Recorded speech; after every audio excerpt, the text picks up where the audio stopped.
को आज़ाद हुए 73 वर्ष हो गए। सन 1947 को 15 अगस्त के मध्य रात्रि को देश आज़ाद हुआ, जिसके लिए न जाने कितने लोगों ने बलिदान दिया और न जाने देश को कितनी लंबी लड़ाई लड़नी पड़ी।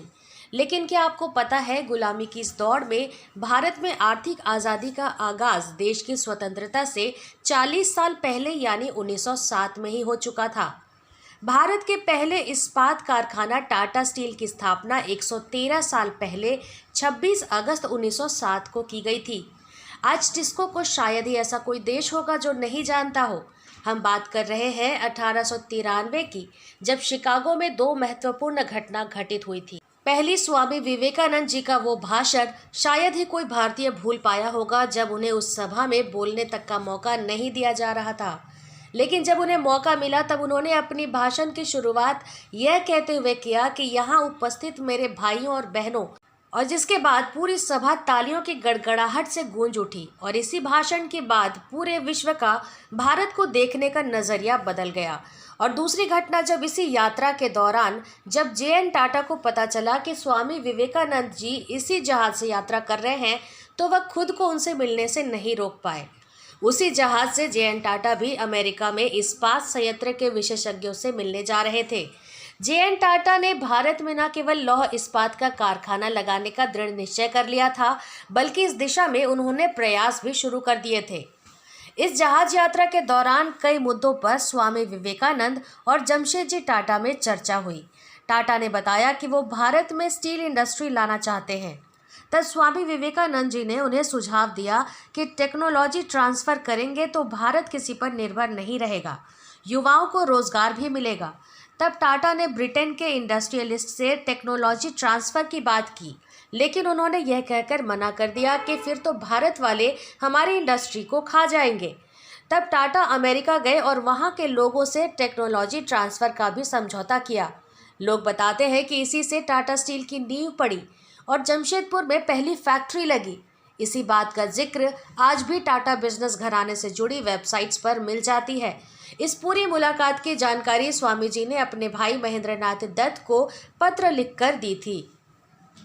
जमशेदजी टाटा भगवा वस्त्रधारी उस 23 वर्षीय युवा के चेहरे के तेज और बातें सुनकर काफ़ी हैरान थे। भारत को कैसे सबल बनाना है, इस पर उनकी राय एकदम स्पष्ट थी, न केवल आर्थिक क्षेत्र में बल्कि शिक्षा के क्षेत्र में भी। विवेकानंद ने एक और काफ़ी अहम प्रेरणा जमशेदजी टाटा को इस यात्रा के दौरान दी।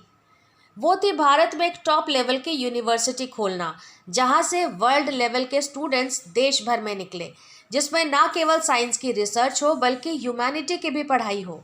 टाटा ने दोनों ही बातों को गंभीरता से लिया। उसके बाद टाटा अपने रास्ते पर और स्वामी अपने रास्ते पर। इस मुलाकात में दो बातें टाटा ने स्वामी जी से समझी। गरीब भारतीय युवा को भरपेट खाना मिल जाए और दूसरी शिक्षा मिल जाए तो देश की तकदीर बदल सकती है। और टाटा ने रोजगार और शिक्षा को अपना मिशन बना लिया। मात्र 2.31 करोड़ रुपए की मूल पूंजी के साथ भारत में Tata iron and steel company के रूप में टाटा स्टील को पंजीकृत किया गया। 1908 में निर्माण शुरू हुआ और 16 फरवरी 1912 को स्टील का उत्पादन शुरू हुआ। टाटा स्टील की उत्पत्ति औद्योगिकरण के युग में कदम रखने और भारत को आर्थिक स्वतंत्रता दिलाने के लिए जे.एन. टाटा को जाना जाता है। पूर्व में Tata iron and steel company limited के रूप में जाना जाता है। समूह ने 31 मार्च 2020 को समाप्त वित्त वर्ष में 19.7 बिलियन अमेरिकी डॉलर का समेकित कारोबार दर्ज किया। यह सेल के बाद 13 मिलियन टन की वार्षिक क्षमता के साथ भारत में दूसरी सबसे बड़ी इस्पात कंपनी है। टाटा स्टील भारत, नीदरलैंड और यूनाइटेड किंगडम में 26 देशों में परिचालन करती है और लगभग 80,500 लोगों को रोजगार देती है। इसका सबसे बड़ा संयंत्र 10 MTPA क्षमता जमशेदपुर, झारखंड में स्थित है। 2007 में टाटा स्टील ने यूके स्थित स्टील निर्माता कोरस का अधिग्रहण किया। दुनिया के सबसे बड़े निगमों की 2014 की फॉर्च्यून ग्लोबल 500 रैंकिंग में यह 466वें स्थान पर था। यह ब्रांड वित्त के अनुसार 2013 का 7वां सबसे मूल्यवान भारतीय ब्रांड था। जुलाई 2019 में टाटा स्टील कलिंगा नगर को वर्ल्ड इकोनॉमिक फोरम के ग्लोबल